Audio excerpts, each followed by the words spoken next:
If Vince called to apologize for throwing you under the bus, would you accept it? No. After 40 years, he's going to call me and apologize.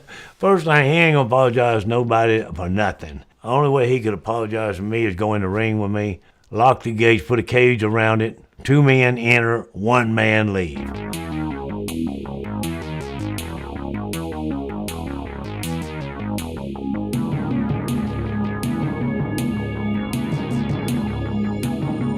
Welcome back to Dark Side of the Ring Unheard, the podcast from the hit Vice TV series where we plunge into the dark side archives to uncover real revelations from some of professional wrestling's most storied characters, which have until now never been broadcast. I'm Jack Encarnacio from the Lapsed Fan Wrestling Podcast, joined by my Lapsed Fan co-host JP Sorrow, as well as Dark Side of the Ring's executive producer and co-creator Evan Husney, and also joining us for this episode, Evan's fellow Dark Side co-creator Jason Eisner. Dark Side of the Ring continues Tuesday, 10 p.m. Eastern on Vice TV, and the subject, Black Saturday, that infamous night in 1984 where Vince McMahon took over the Georgia Championship Wrestling telecast on WTBS after having bought the organization really under the cloak of secrecy without anybody having known it, marking a key point of aggression in Vince McMahon's national expansion of his World Wrestling Federation. And Evan, we're talking this episode about David Schultz, this from Season 2 of Dark Side of the Ring, Dr. D as he was known, a notorious bad guy, heel, villainous son of a bitch in the wrestling business. And his run-ins with Vince McMahon in 1984 also worth chewing on, speaking of that particular year in the next Dark Side episode. Please just take us into what it was like connecting with Dr. D and all that you absorbed about how he's living these days. Well, first off, man, that little cold open teaser line off the top got me real excited for tonight's episode.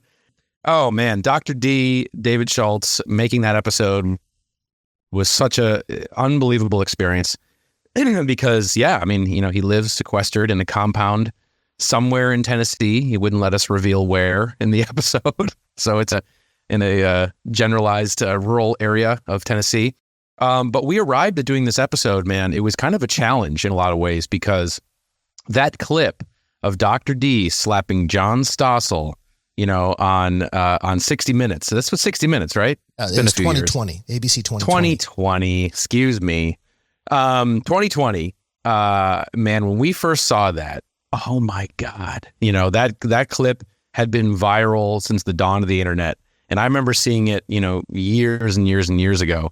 And it was kind of this thing where it sort of recirculated for us in some way and was sort of thinking like, wow, could you do a whole 44-minute episode unpacking just, you know, 10 seconds of time? You know, could we make that a subject of an episode? And of course, you know, putting in some of Dr. D's bio and of course the fallout of that incident. And, you know, Jason and I are really also fascinated anytime the wrestling world sort of blurs the lines between reality and fiction. And this story definitely has that. You know, it gets into kayfabe, protecting the business, sticking up for the business, of course, and art that is long gone. And so for us, it was just a fascinating subject. And as soon as we got the go-ahead and the green light from Dr. D, which was not easy, man, it was definitely an audition period where we had to earn our stripes in order to do it. And it was actually Bruiser Brody's widow, Barbara Goodish, that actually stepped in and gave him basically, you know, our recommendation and said, hey, these guys are cool. You should work with them. And that kind of opened the door for us. But as soon as that happened, we got the go ahead. The trip was pretty treacherous and getting there and not knowing what we were in store for. But Jason, I'll let you take it away to fill in some color on what that was like. I remember when we were trying to like book the episode, we had heard from Barbara Goodish that like he was ready to tell his story. And so we were like excited. We thought, oh, wow, that would be amazing. And I think like as we got closer to the reality of it actually happening, I got the feeling that he was kind of trying to like discourage us from coming. And I remember like he said, well, if you're coming, you better get a snake kit because there's a lot of snakes out here. And like he made it seem like there was a good chance we were going to get bitten by snakes. And we were like freaked out to the point I remember going to the Walmart the night before and looking for like a snake bite kit. And I remember like the morning. We got up like super early. We were all super anxious and we wanted to get there like on time. And we're driving down these like back roads of like in the middle of nowhere, Tennessee, and like this like dirt roads, trying to find this place. And like he is hidden, like he's borderline like off the grid. And later found out it was because he was protecting him and his wife and his dogs from like a possible retaliation for like a past bounty. And eventually we did find him. He was like standing by his like front gate. And we pulled up, and I think we were like 1 or 2 minutes late. Yeah. And the first thing out of his mind, he was like, or out of his mouth, he was like looking at his watch, and he was just like, "You boys are late." Yeah. Like just right out the gate, like giving us a hard time and just like laying it into us. And we knew, there's loaded weapons on the property, snakes, What you're saying is that he's a normal guy. Yeah, he's actually a great guy, though. Yeah. Which we would later learn.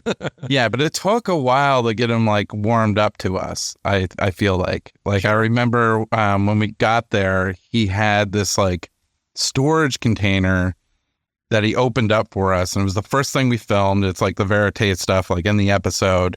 When he opened up this storage container, it was just he kept all of his like wrestling memorabilia, all his old photographs, all the documents from his like past bounties and lawsuits, like all the bounty hunter weapons that he utilized to, stun and neutralize people. Yeah, it was all in there. It was, and we were just, like anytime like we're at a wrestler's home and they've got like archive, or like photo albums, anything, like we're just so excited and like there was no way we were going to be able to get through everything that he had in there. So we were just like quickly trying to go through it, getting him to like pull out stuff that if he knew where it was in there. But that was amazing. There's also one other detail too, which you didn't mention that I just recalled.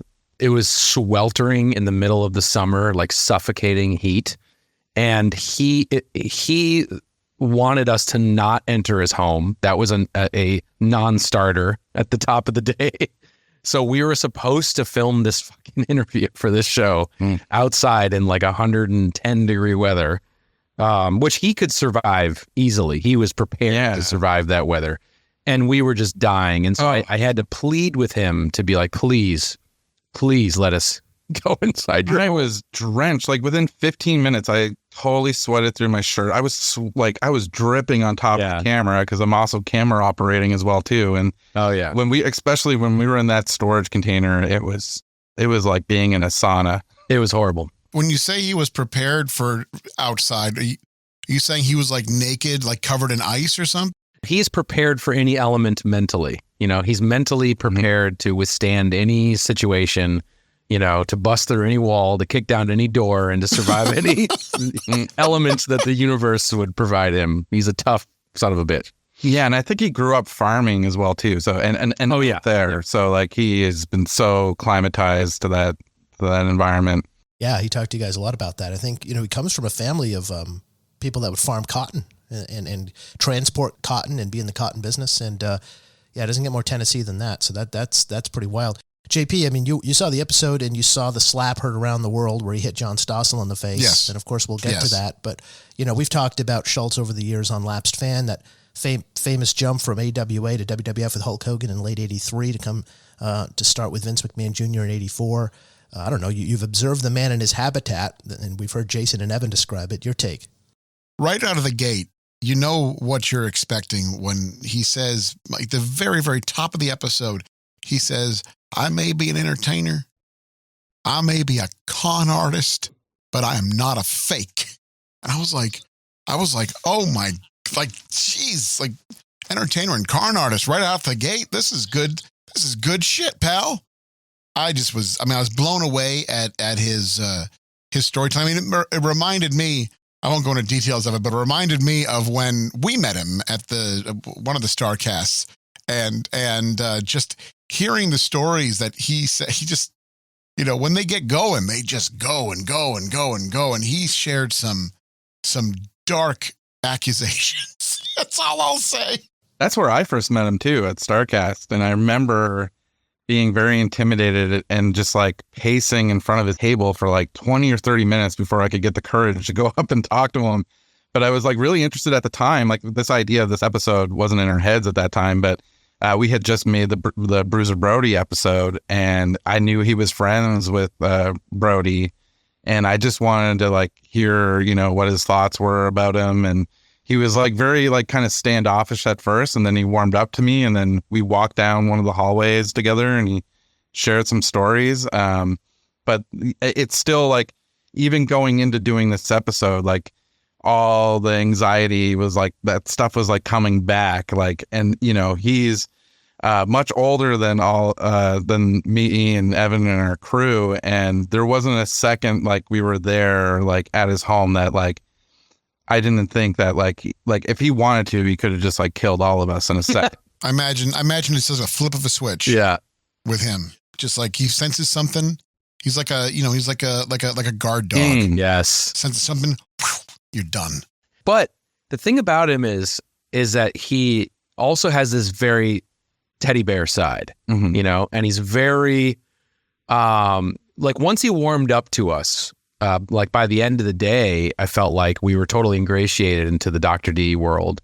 And I remember too, because he was giving us some of his like homeopathic remedies for certain things, you know, for like, you know, you should take this and take that. And yeah, he was like stretching me out, because like I remember at that point we were on the road for a while, and my back and my shoulders from camera operating were like so messed up, and he could tell I was hurting, and he started stretching me out. Oh yeah. And then he got some like I don't know what you call it, but it's like stuff for horses, like that you put on the muscles of horses when they're hurt. And he started rubbing that stuff like into me, and it was like, it's like that cooling gel, but it was like 20 times more powerful than like any other kind that I had before. They call him like Dr. D. He was kind of the doctor in the locker room when the guys had, you know, problems with their necks or whatever or anything. He just like wrap a towel around you, yank, and you know, he was that kind of guy where he looked out for people when they were in pain. Yeah, I told you guys that, you know, people think Dr. D is Dr. Death or something. No, it's just Dr. David, because I had everything you needed, you know, anything you needed to get through the rigors of the road in his pouch, his fanny pack or whatever.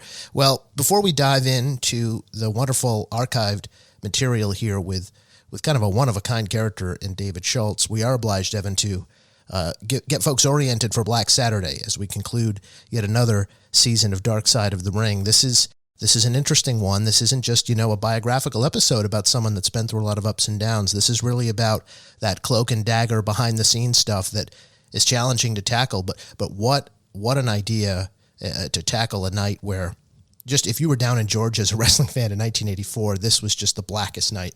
This is, for those who don't know, Black Saturday is the infamous day in wrestling history where Vince McMahon basically appeared on Georgia Championship Wrestling's show, taking over the time slot, which through, as you said, cloak and dagger methods of basically pushing out Ole Anderson out of the company, which we get into in the episode. He was the booker and one of the owners, the shareholders of the territory. And this is a story that's always been on our radar to tell, because it's one of the most important stories for, you know, how wrestling would go from the territories, this transitional moment from the territories into, you know, the sort of modern national monopoly of WWFE. With this story, this is Vince's kind of first chess move into the national expansion. And so for us, it was always really difficult to figure out how we could tell the story, because not everybody is still around to tell the story who witnessed it and took part in it, you know, firsthand. But it was through meeting Gerald Briscoe along the way, you know, just through friends of friends, and starting to talk to him, and him sort of warming up to us. I think it was because we had him on the Tales from the Territories episode of the Florida Territory episode. And we had him on, and we just started talking like, hey, you know, Jerry, whenever you're ready, we'd love to do a Black Saturday episode. And it was kind of started with his blessing. Like once we knew we had Jerry, then we could really start piecing in all the other players into this and tell a very compelling story. So what you're going to see is you're going to see Gerald Briscoe. You're going to see Ole Anderson's son, who kind of speaks on behalf of his father, and he does a tremendous job at that. I have to give it to him. And you're going to see Jim Cornette as a historical voice. And some of the wrestlers, who were there around the time. And you're also going to see Ole's assistant, or I think she was a secretary at the time, working in the offices. So a lot of just real. I think the episode, came out great. Definitely has a sort of noirish, cloak and dagger vibe to it, and that we really leaned into for the episode. And it's definitely an important story. For I'm sure there's generations of wrestling fans that don't even know what it is. So you won't want to miss it. Yeah, key to understanding how the WWE we know today, those initial early chess moves, as you put it, by Vince Jr., that his dad never would have dared do, that put him in a position to slowly but surely take over every territory in this country and nationalize the WWF at the time. So looking forward to that. We have a lot to get into here with the good doctor, however, so let us waste no more time. In terms of healing, this is a guy, and I don't mean the kind of healing he did to you, Jason. I mean HEELING. This man was not only great at being a heel, he absolutely loved it. And here in this clip, he gives you guys a little flavor of the methods he would use in his time, which was sort of the pre-national WWF that we were just talking about, the sort of old school territory by territory, same fans in the first few rows every week. What are the kind of things you can do to get them riled up and keep them coming back? I love being a bad guy. It's so easy to make people mad. You call a woman fat, she gets mad at you. You call a man fat, he got a big beer gut, he gonna get mad at you. They stink, you tell them they stink, they're gonna get mad at you. They're ugly, you tell them they're ugly, they're gonna get mad at you. My God, can't you afford a nice dress? Can't you afford a nice shirt? Can't you afford to eat at a nice restaurant instead of down here at some hog pen that I've seen you at last week outside? I mean, come on. Take care of yourself. Look at your physique. You're fat, you're old, you're ugly, and your wife's ugly. They're going to get mad. They're going to be so mad at you they could kill you. Or they're going to come see you and hope you get beat. That's the only way they're going to see you get beat.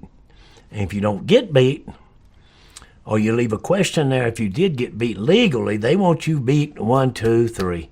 They don't want you beat 1, 2, your foot go on the rope. A referee says 3, and my foot's on the rope. They don't want to see that. They want to see you 1, 2, 3. And I just love being a heel, man. You ain't got to be nice to nobody. He's just being honest with the fans, and that's the great heel right there. Telling it the way that it is, and people being pissed off at it because of their own insecurities. That's a heel. He doesn't have to be nice to anybody. Jason, he told you guys plenty of stories about how he didn't mind making enemies over the course of his life. In fact, it's almost like he thrived on getting people mad at him and facing off with them. I mean, he did. Stossel is probably Exhibit A. They said, don't talk to this guy. Jesse Ventura said, don't talk to Dr. D because something like this could happen. The crazy thing is he can back it up. He's the toughest guy probably in the whole arena that night. So he can get away with saying whatever the hell he wants. He is absolutely fearless. And I think that is what I love in a heel, somebody who is just so authentic. That is what I love most about wrestlers, is when they really feel authentic, and he is the definition of it. And the fact that in his prime, he also has a curly perm, so he has this very crazy, weird, I don't even know what that is. I guess it's disco-y to an extent, but it's a weird mixture of styles clashing, but I do love it, and it made him very unique. You think he hid his razors in his hair? He definitely could have. Hopefully not when you guys went to visit him. I mean, so a guy who clearly is comfortable being in confrontational situations, and you could hear the tremor in Jason and Evan's voices talking about approaching the man's manse to get a sense of what we're talking about. Yeah, he thrives on it. He thrived on, even when we were with him, just kind of pushing buttons or just seeing how far he could take things. I'm sure you could see that in the Raw interview, that he is just, he's almost giddy about, seeing how far he can take it. He thrives on confrontation. He wants somebody to take it over the line so then he can, whack you in the head with a foreign object. That's the rush, right? That someone might come at you and you got to be ready. It's no surprise, and we haven't mentioned it, but it's no surprise that his other profession outside of wrestling, after, those days were behind him following the Stossel incident, he went full-fledged into bounty hunting, and it's no shock that that's the profession that he found because he's perfect for it. He would kick down any door, go into any situation, and he could handle himself just fine. Look at him, too. He's used to working on individual paydays. He's used to getting in people's faces. He's used to taking people down, roughing them up if necessary. Yeah, being a bounty hunter is like, it's a perfect job for this psycho. It's the same job, but without the bumps. You don't got to take the bumps. Oh, he gets to no sell every time. It's perfect. But it wasn't a perfect job for his dear old mother, a God-fearing Pentecostal woman. And that's what's great about a lot of these clips is he's got that gentlemanly twang, at the same time that he's telling these outrageous stories. He sounds like a dangerous guy, but he also has just a little bit of Southern charm to him. And where does that come from? It probably comes from his mom, who was not a huge fan of the kinds of traits that we heard in that first bite that David Schultz celebrated about himself. She didn't necessarily love the fact that her son was out there wreaking havoc all the time. There was a particular angle that he talked to you guys about, where he beat up sort of an undersized Indian opponent. By Indian, I believe he means like someone playing a Native American character down in the Memphis territory. He couldn't remember the guy's name, but he was wrestling him, and at a certain point jumped out of the ring, and this character apparently was playing some drums, and Dr. Schultz grabs him, told him to stop playing the drums, and causing him to lose the match, I guess, by way of distraction. So he goes over there and wears this kid out. To his memory, he was like 13, 14 years old, and you better believe that his mom was not keen, even though she knew it was a work, on that behavior. My mother, she was a Pentecostal, God-fearing lady, wouldn't lie for nobody or nothing. I come home one day, and she said, David, I'm going to tell you, I had to go in and drop down on my knees and ask God to forgive me what I thought when you hit that little Indian boy and busted his head open. I said, Mama, listen, he didn't get hurt. Oh, I seen it. And what I thought, I had to ask for forgiveness. My mother was just, she wouldn't lie to save a person's life. She God-fearing Pentecostal woman, and that's what it was, And I told her, Mama, this boy's not hurt. Yeah, well, I seen you hit him, David, and you busted his head open, and this, yeah. And I said, he's okay. Yeah, but he was just a young boy. And I said, oh, God, okay. All right, don't watch it no more. And she said, I probably won't, because I can't get that out of my mind. God bless her, that's the way she was, though. And a lot of people out there like that. Because when you go out and take a young boy and you hold him up in front of the camera and you hit him right in front of the camera like this, and his face is right here, and when you pick him back up, he's bleeding completely, needing stitches, it's hard to convince them that you didn't hurt that boy. And that's what I was trying to do, convince them that I was hurting this boy without hurting him. That's one of my favorite subjects with, when we're talking to these wrestlers on the road, is especially wrestlers of that era, because they always have great stories about keeping kayfabe with the family, and how to not smarten up the family, whether it's a younger sibling, mother, father, they always have great stories about that. And here's a perfect evidence of that. And I totally remember, as I've always said on this show, now it's all coming back to me, but I totally remember him telling us that story. And it's that fine line where, they're still not going to fully smarten up the family. Yeah, and it sounds like in that clip, he's still not fully explaining it to his mom. He's just telling her that, like, he didn't hurt him, but not explaining it's a work. So now, it's a work. Yeah, he didn't necessarily tell her that he was in on it, the other guy. I think if it got to it, and his mom was really, really going crazy about it, I think he might tell her that it was fake. It's hard to detect from that clip. It's just, you don't forget that when you can't talk your own mom off the ledge. But he's probably also very proud of that fact. That's the thing about the heel of his vintage. He's one of the biggest, staunchest defenders of kayfabe there is. I mean, that's kind of what this episode is about. Yeah, good guys and bad guys don't fraternize on the road, the whole thing.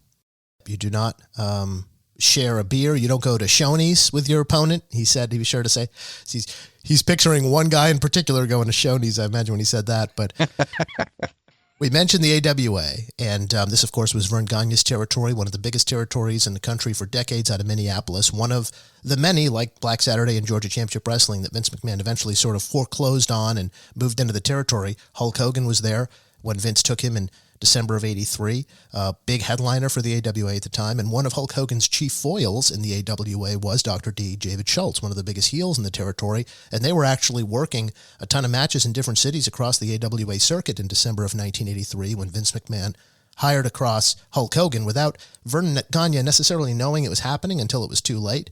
And the same thing happened with Dr. D.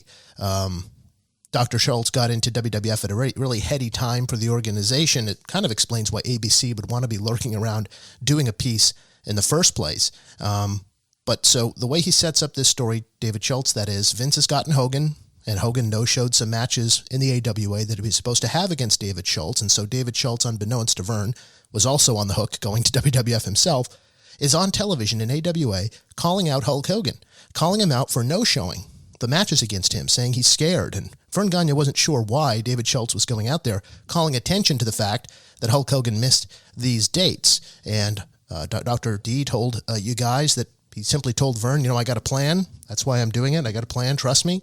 And then Vince McMahon placed the call that it was time for Dr. Schultz also to jump over to the New York territory.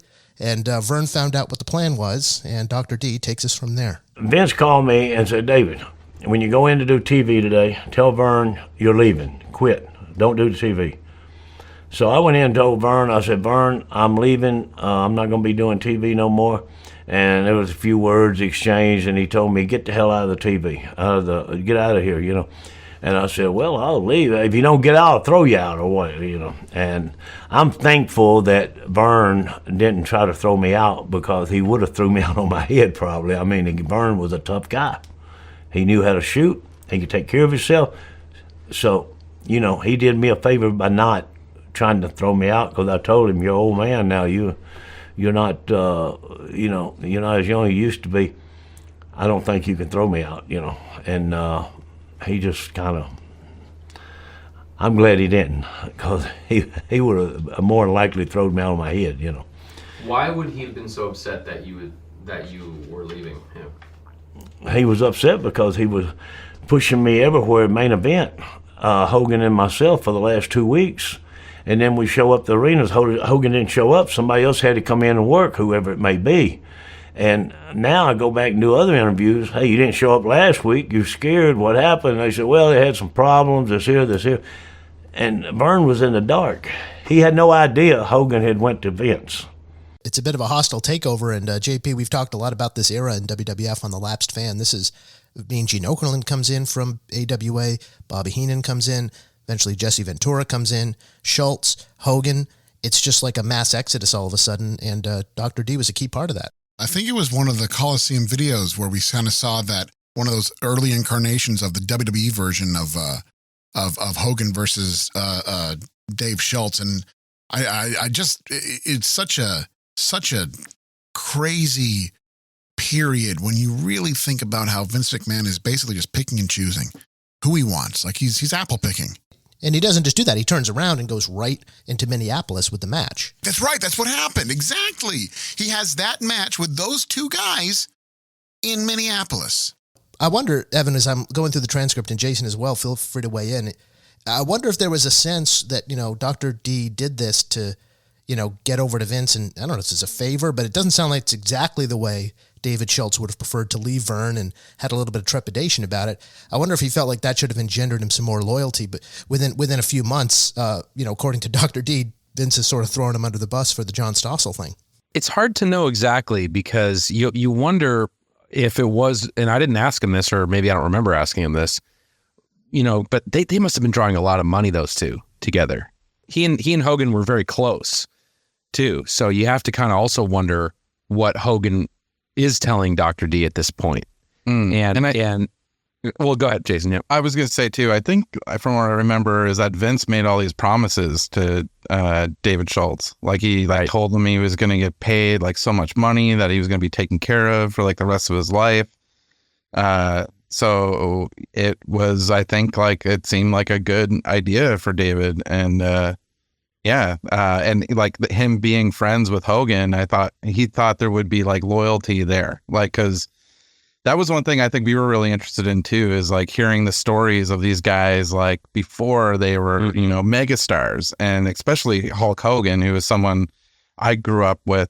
He was like a comic book superhero to me. And so now to hear these stories of him sleeping on David Schultz's couch, and he was playing in a band at the time when David knew him, and he like helped Hogan get his like start in the business as well. So it was cool to like hear the story of these two friends, kind of coming up in the business together, and then one goes to this company and then, wants to bring his friend along as well too. So I think like David thought there was going to be some loyalty there and some financial stability.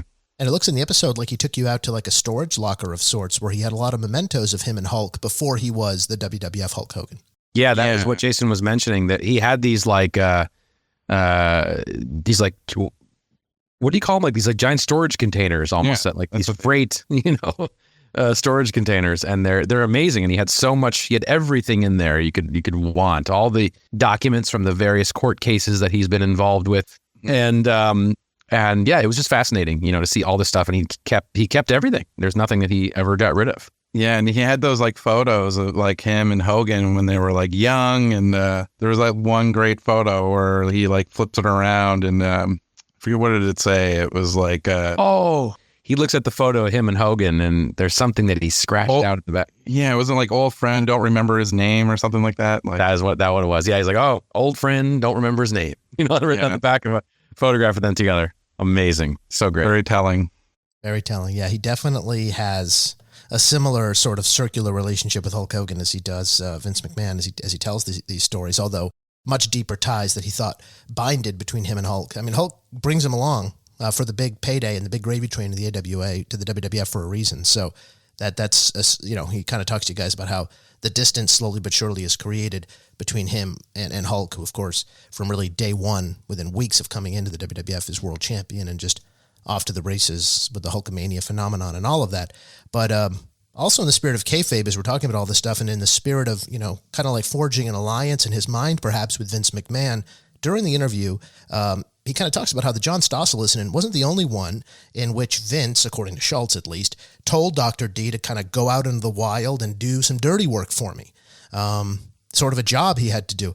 Here's a story he tells about a guy who, according to Dr. D, Vince felt was exposing the business outside of the arena, that he was talking to people on the street about how it wasn't real and showing them the tricks, showing them how with just a quick scrape of the forehead with your thumbnail, you can draw blood if you have all that scar tissue, and how the blood isn't, drawn from real hits in the ring and all this stuff. And here is what Dr. D said Vince told him to do about it.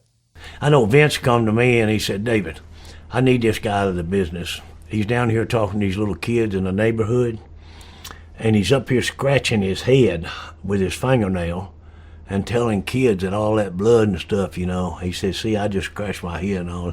He said, we need to get him out of the business. This is just one of many that Vince had me to put out of the business. And I went out with this boy, and I said, how long you want him out? For a week? Forever. So I went out and separated his shoulder, and I don't know, they say he almost lost his eye. He didn't, from a headbutt, and took him, separated his shoulder and dislocated his knee, all with one move. And they had to take him out of the ring, and I never seen him again.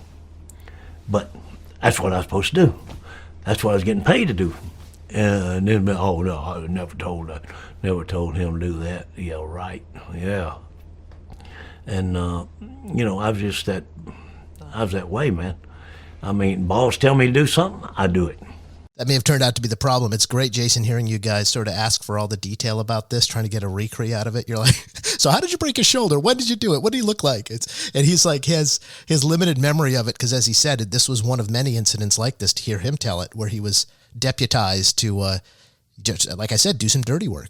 This kind of gets into the whole situation between Vince and Dr. D, right? Because going right into the John Stossel thing, it's kind of a similar thing where Vince says one thing and that's like, okay, someone's given me permission to like fuck somebody up, where it's like, you're like, hey, David, there's a guy over here, and we need him to not do that, whatever he's doing. And then David's like, okay, I'm going to go fucking separate his shoulder and smash his head into a brick wall or whatever. He does like this. It's lost in translation a little bit between like, I think, what he's given permission to exactly do or how he's interpreting, what one person is telling him to do. No one's saying, hey, go over there, headbutt him, separate his shoulder, slap John Stossel. I don't know if that's the words that are coming out of the mouth, but, it's kind of giving, when you are giving David any sort of permission to do anything, he's going to take his own liberties. At least that's how I read into it, The most chilling thing about him telling that story is how casually he recounts it. Yeah, he doesn't change the inflection of his voice when he's talking about ruining somebody for life and his dear mom. He's just like, he's just like, nope, this is what happened. And I had to do it because the boss told me to do it. Like, fuck. Yeah, that's a bounty hunter in the making for sure. Oof. Well, this does, as you telegraph there, Evan, translate, sort of create a transition rather nicely to the John Stossel incident. If you watch the episode, you know all about it. Heck, if you didn't watch the episode, you've probably heard all about it. And as Evan mentioned, seen it on YouTube and whatnot. But Jason, how did you guys and Evan get John Stossel? That's the first thing. Because when I watched this episode, that's what blew me away is suddenly John Stossel, who's the best carny of the whole episode, in my opinion, is looking at me in my living room and just mercilessly recounting this. I know. Yeah. And the pain went away when I got paid. Be still my wrestling fan heart when he said that. The heel promo of a lifetime right there. Yeah, it was pretty cool that we were able to get him. I remember our series producer that was working with us, Alex McIntosh at the time, was really vigilant at trying to get John Stossel in the show. It was tough for us to get enough voices for that show because if it's really 4 people, right? It's Dr. D, Jim Cornette, Eddie Mansfield, and John Stossel. And so we knew that like the episode would come to life if we had the other perspective on it. And I do remember that when we did the interview, we were told that John was only going to give us 30 minutes and that was it. So almost everything you see in the episode is what we got. With one exception that I'm harboring here, that I'm holding in my bosom so they can be deployed at the correct time. But wait, did I give you the John Stossel transcript? You more than gave it to me, my friend. Oh shit! Do you remember what the original idea was? And David really wanted us to get him and John Stossel in the room together. I remember we even went so far as to drawing like floor plans of like what that would look like. That's right.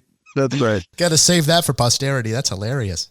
Dr. D says a lot like, "Nah, if I can just get John Stossel," and this is like right after, a shoulder separating story, but he's like, "No, I'm not going to hurt him. I'm just going to, talk to him, give him a big hug." I don't expect you to know this, but we have a bit of sound right down that alley. But quickly, before we move on from that, we talk all the time on Lapsed Fan about wrestlers are kind of shallow manipulators, that they're really good at manipulating, but they're not quite as good as they think they are.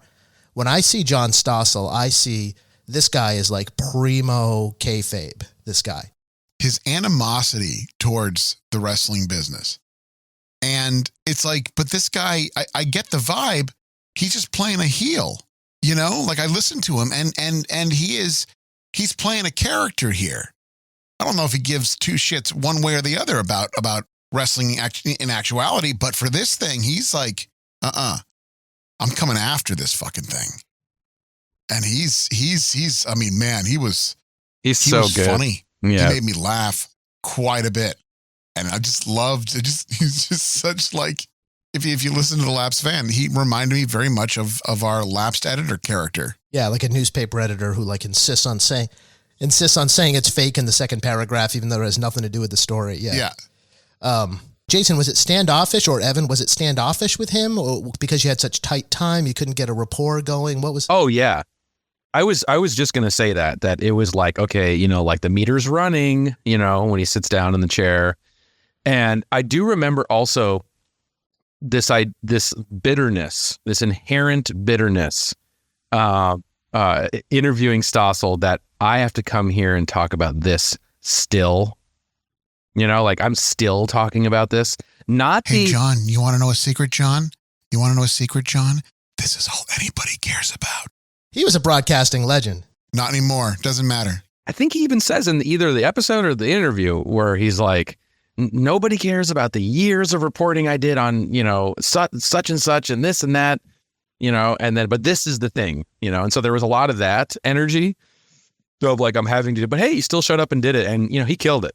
Talk about nailing a half an hour interview. He certainly did. Yeah, you got your money's worth. Yeah, exactly. Yeah, it probably has taken you 3 hours to get that much good stuff out of some guys that you've sat down with. So that happens. The slap incident happens, and Schultz gets into it in good detail in the episode about the fallout.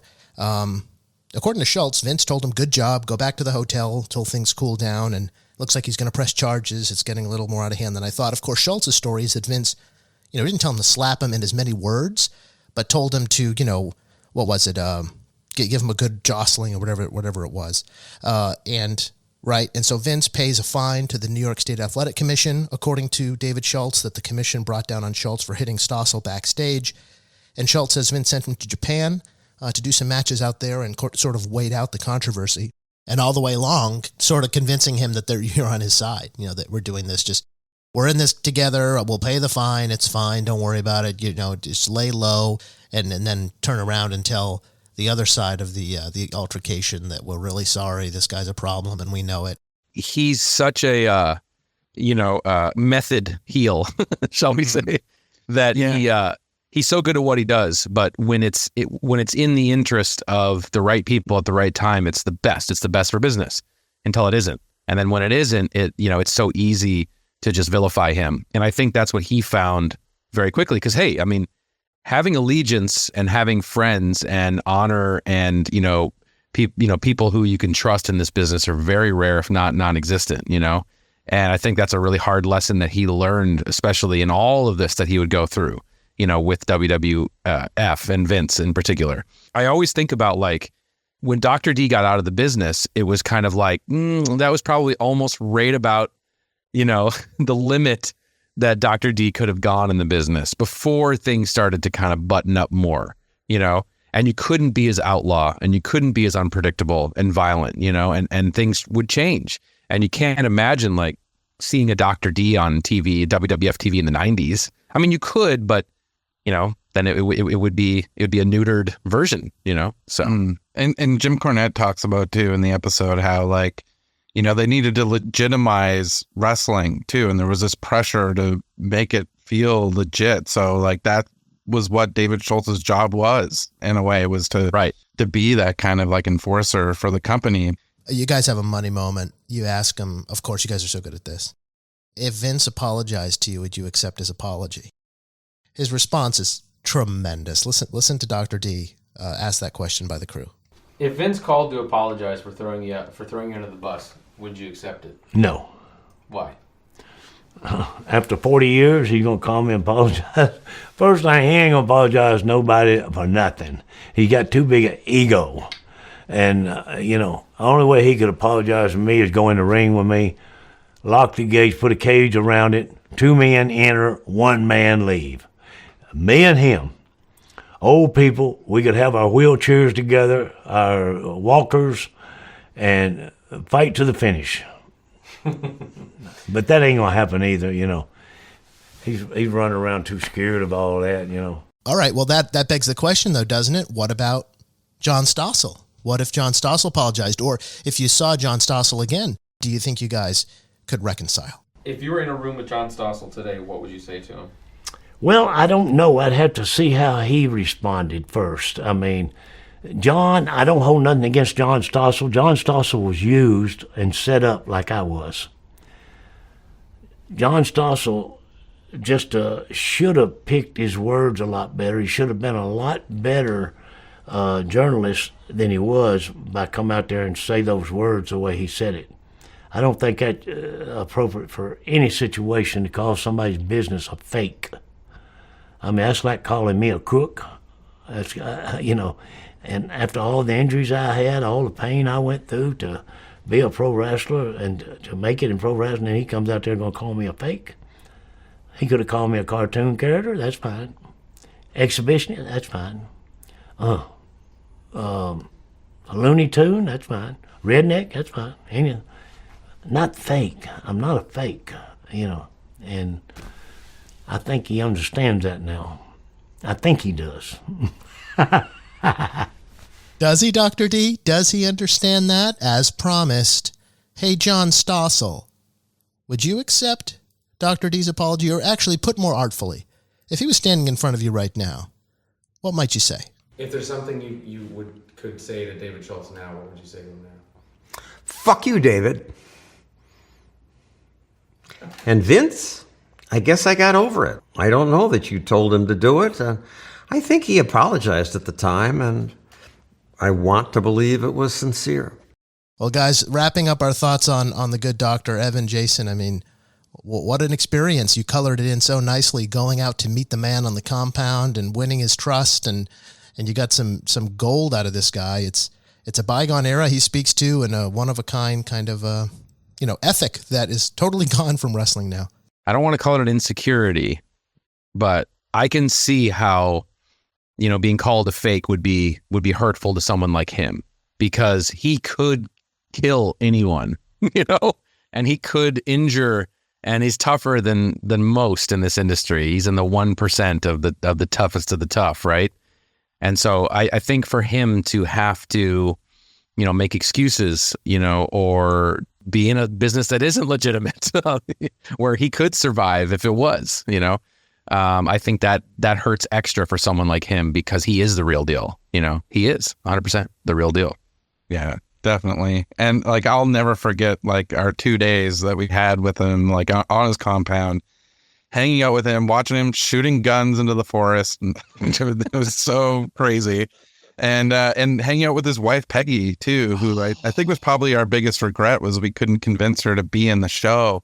And she is so cool. And she had been with him since they were teenagers. She would, run the bounty hunting business. She would be the one sending him out on the calls and taking the calls and tracking down where these people were. And when you see some of the old footage, some of the tapes that we found, there was a Japanese expose on them doing their bounty hunting work. You can tell this was obviously the inspiration for Dog the Bounty Hunter. Yes, but that's right. I think when we saw their dynamic, him and Peggy together, that's where the hard exterior kind of went away, and you saw they are best friends, and that was so cool to see a relationship where after 50 years they are still best friends. They were hanging out, they were cracking jokes and flirting with each other. It was honestly a relationship to be inspired by. Yeah. And I thought that was really cool. And she would make us lunches every day, and they were so hospitable. But there was always a gun and arm's reach. It was a pretty wild experience. Shout out Peggy. Yeah, and their home was incredible. When he eventually allowed us to come inside the home, after it was just where he probably just saw us dying and melting out there. When you go in there, he had all these amazing artifacts that he collected from sometimes when I don't know how it worked, but it was either, I think it was mostly from the bounties that he got. He would sometimes just get, or I don't know how he obtained these things. He just collected them. So there was he had he said it was this cross, a religious cross that was on Christopher Columbus's boat. And I just remember there was a bunch of objects in there that I just couldn't believe. These things are just in the middle of nowhere down a dirt road, and storage lockers filled with wrestling memorabilia. It was awesome. That's our little tour through the mind of Dr. D, David Schultz, this week on Dark Side of the Ring, Unheard. That'll do it for us this week. And again, don't forget to tune in to the season finale of this season of Dark Side of the Ring. It's coming up Tuesday night, 10 p.m. Eastern Time on Vice TV, with a look at Black Saturday. You do not want to miss it. For now and for us, it's back to the vault, and we'll see you next time on Dark Side of the Ring, Unheard.